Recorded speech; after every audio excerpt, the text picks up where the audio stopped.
Pecha Kucha 191 Robocop Studies.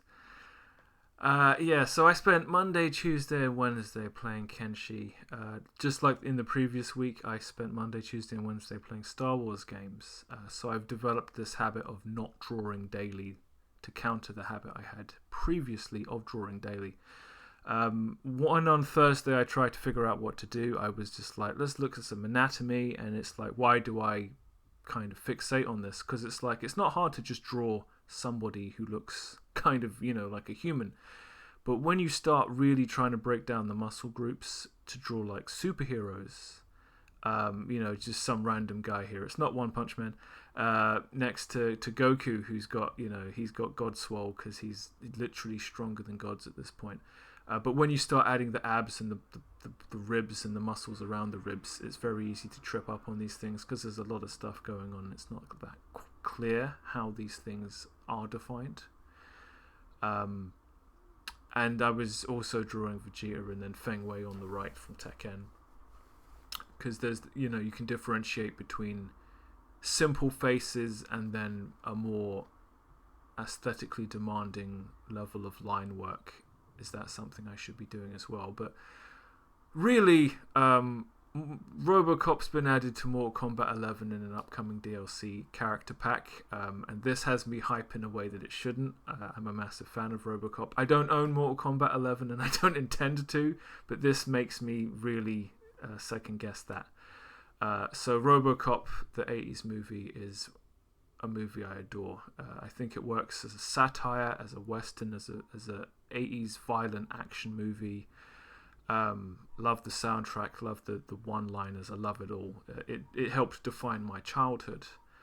So that's, the kind of thing that makes it appealing both for me and other people interested in him in Mortal Kombat 11.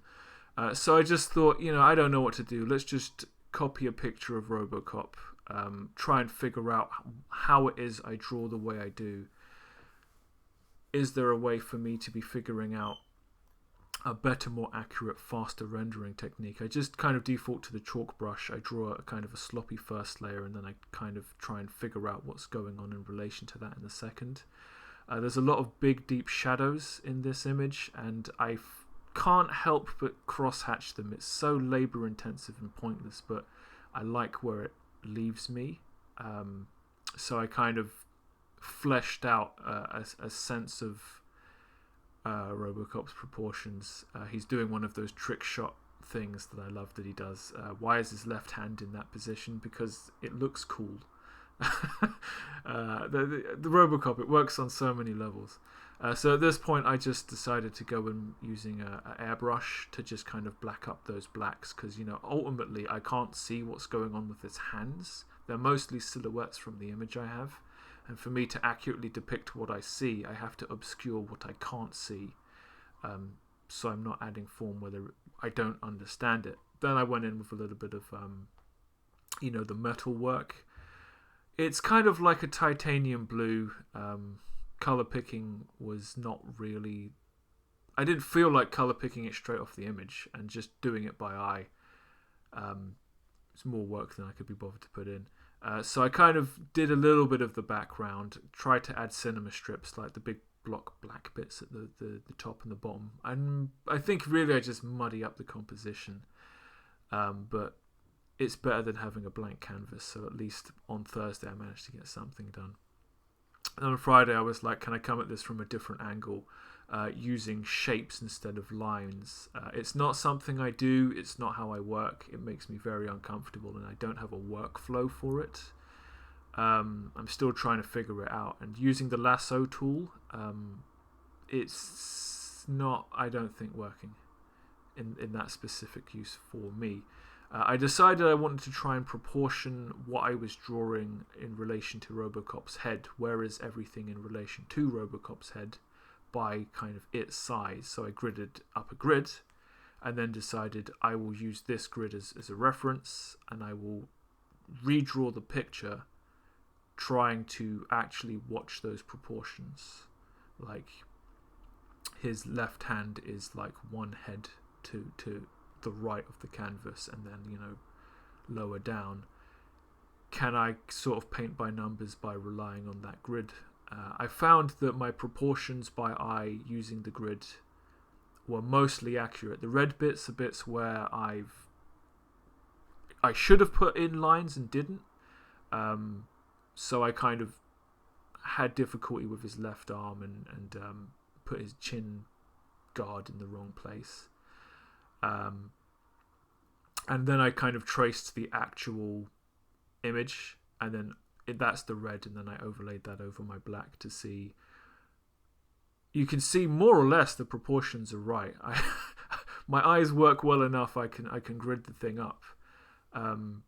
This is kind of a blue scale version of the black image that makes it easier to see the underlying red. For my money, I kind of prefer what I ended up with the first time.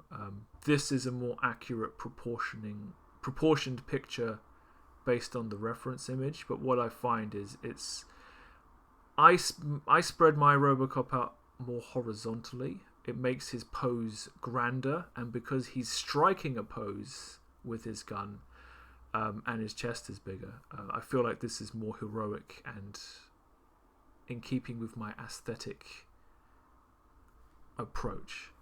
So that's my Robocop study. Maybe one day I'll actually finish one of these things and it'll be worth looking at. No promises.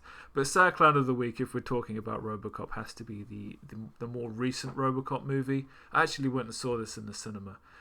I don't want to just act like it was awful. It wasn't awful, it was just pointless. It was a PG-13. A lot of people took the piss out of it for that, and quite rightly so. So if you look at why the original Robocop movie works, it works as a violent 80s movie. It's not set in the 80s, so no one's got shoulder pads or big hair. It's not ultra-violent because it's a PG-13. It works as a satire on corporate culture.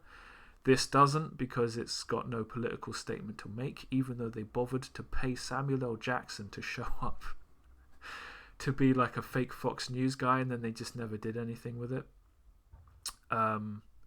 If it's got one-liners, it's just aping the original movie, so it doesn't work as a cheeky 80s movie on that level either. The Robocop suit somehow looks less cool. I can't really explain that one. That's personal preference. You're just telling the same story again, but worse, in a half-assed attempt to market kids' toys. But you'd probably sell more kids' toys with an 18-rated movie like they did the first time. I wasn't 18 when I saw Robocop, and we'll just leave that there. So that brings us to the end of Pecha Kucha 191, and I'll see you next time.